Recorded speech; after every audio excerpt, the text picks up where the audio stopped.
Welcome to the New Inventors. I'm James O'Loughlin. Tonight, we'll see an invention that removes the need for women who walk to work in sneakers to carry an extra pair of shoes with them. Also, an engine that could reduce your petrol cost to zero, that's zero, and a provocative idea that could bring advertising to a river or harbour near you. On our panel tonight is a business innovator, a professional engineer and an inventor. But that's not three people, that's just the first guy. He's all of those things. His name is Roger LaSalle.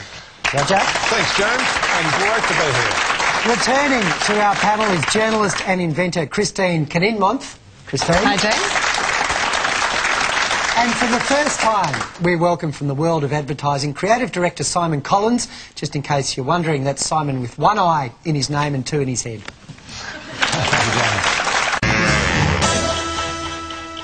Motor vehicles run on petrol, right? And that's the way it is. Or is it? Is it possible? Could it be possible that a motor vehicle could run on thin air? Well, no, unfortunately. But what about on compressed air?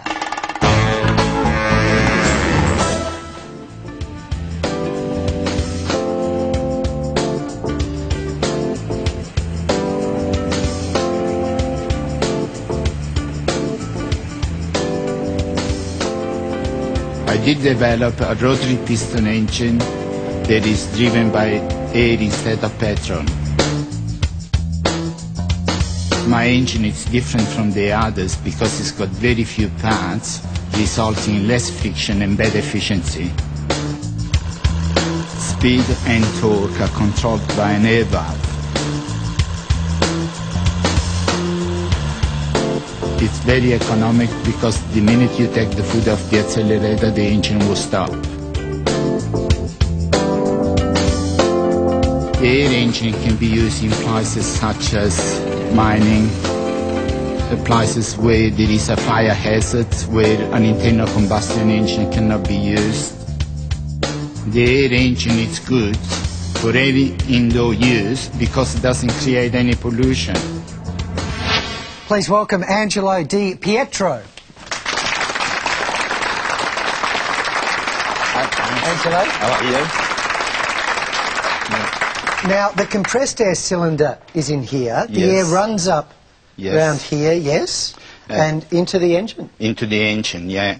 And we simply got the indicator there simply to show that it requires very minimum compression to overcome the friction. And this is what's inside there, isn't it? That's the engine. That's the one looks in there, yes. Okay, can you start her up for us? Yes, sure. Let's see.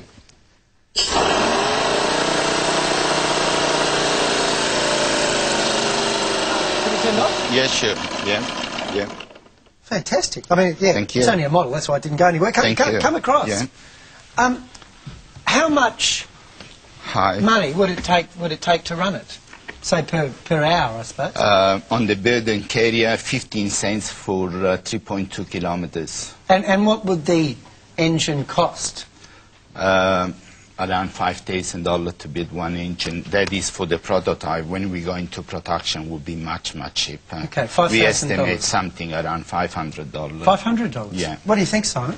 I think it's very interesting, and I'm not just speaking as an advertising guy. I once worked in a warehouse where I had to drive a forklift truck, and it was an old-fashioned one, and everybody's aware that the fumes created by that kind of machinery are a problem. One thing I would like to ask you is that within those environments, and you just demonstrated it a little bit there, there's always a question, yes, it might be create less fumes, and if you like, less pollution, but the noise is something that should be no fumes at all. No, but the noise? But the noise level, yes, the noise level is controlled by an air muffler, but also it's controlled by the distribution system. Right. We have a method onto the distribution system that takes care of the efficiency, higher power, and But it is quite loud?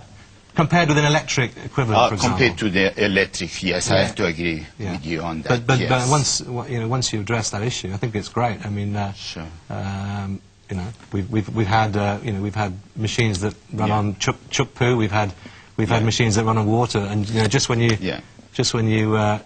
think maybe I shouldn't throw those old toenail clippings away, here comes an even cheaper source. And what do you think, Roger? Well, firstly, Angelo, I've got to congratulate you on the effort to bring a thing like that to this stage. That is a phenomenal effort. A few questions I've got.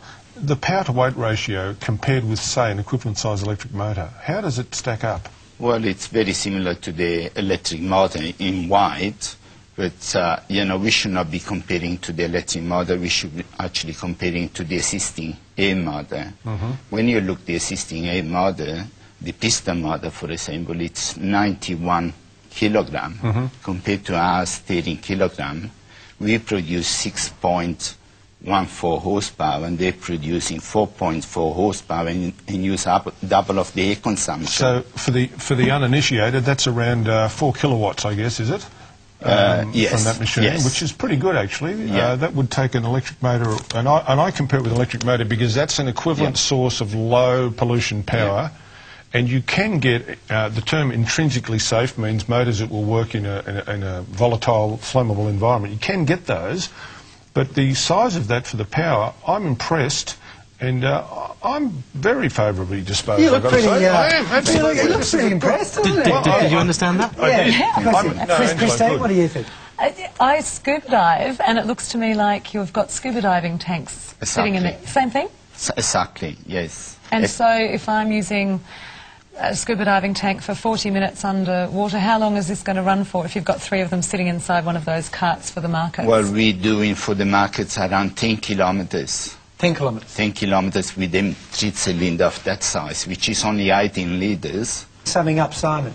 I think it's great. I can't wait to the point that you've developed it where, never mind the cylinders, we just pull into the gas station, creep past the Bowsers to the air pump, and just fill up there for nothing. Tyres, petrol tank, away. Yes. What about you, Roger?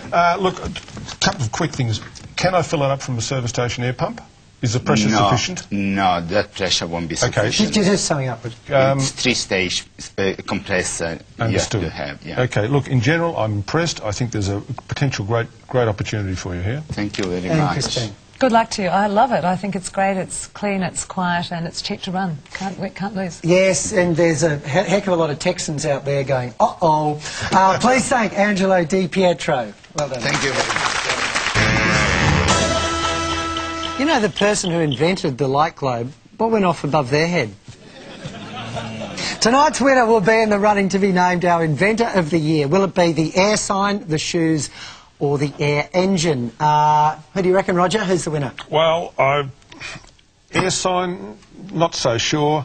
Convertible's neat, but Angelo, fantastic. I think he's the power-to-weight ratio, the size of that, the power, I'm impressed. I'm impressed. One for the air engine. Roger is officially impressed. Christine?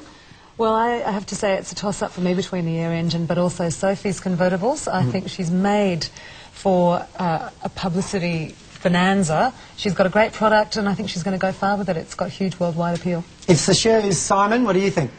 I really, really want to give it to the shoes. I really want to give it to the shoes. I can see them being used in all kinds of ways. I can see them wearing both heels at the same time and running along half on and half the pavement in the rush hour and things.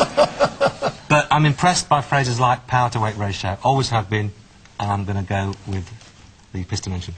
It is the air engine. Angelo Di Pietro is our winner tonight. Please welcome him back. Come on, Angelo. Thank you. Congratulations. Thank you very much, James. Well done. Thank you very much. Angelo, that's for you. Thank you, everyone. everyone. Hold it up this way so we can see. Thank there we you. go. Angelo Thank you. is in the running to be named our Inventor of the Year. And if you thought the judges stuffed it up, or even if you didn't, we also have a very big People's Choice Award. See, it's a lot bigger, isn't it, Angelo? But it doesn't mean it's more important, but it is important. So if you want to choose your favourite from tonight, text 1 for the air sign, 2 for the shoes, or 3 for Angelo's engine to 188 7519, or ring us on 1900 956 206, or you can even go to our website at abc.net.au/new inventors. Thanks to our judges and to the real stars of our show, not just Angelo, but all the inventors. Please congratulate them. Thank you. I put a lot into this. I'm very committed, and I want to keep pushing on, going to win if I can.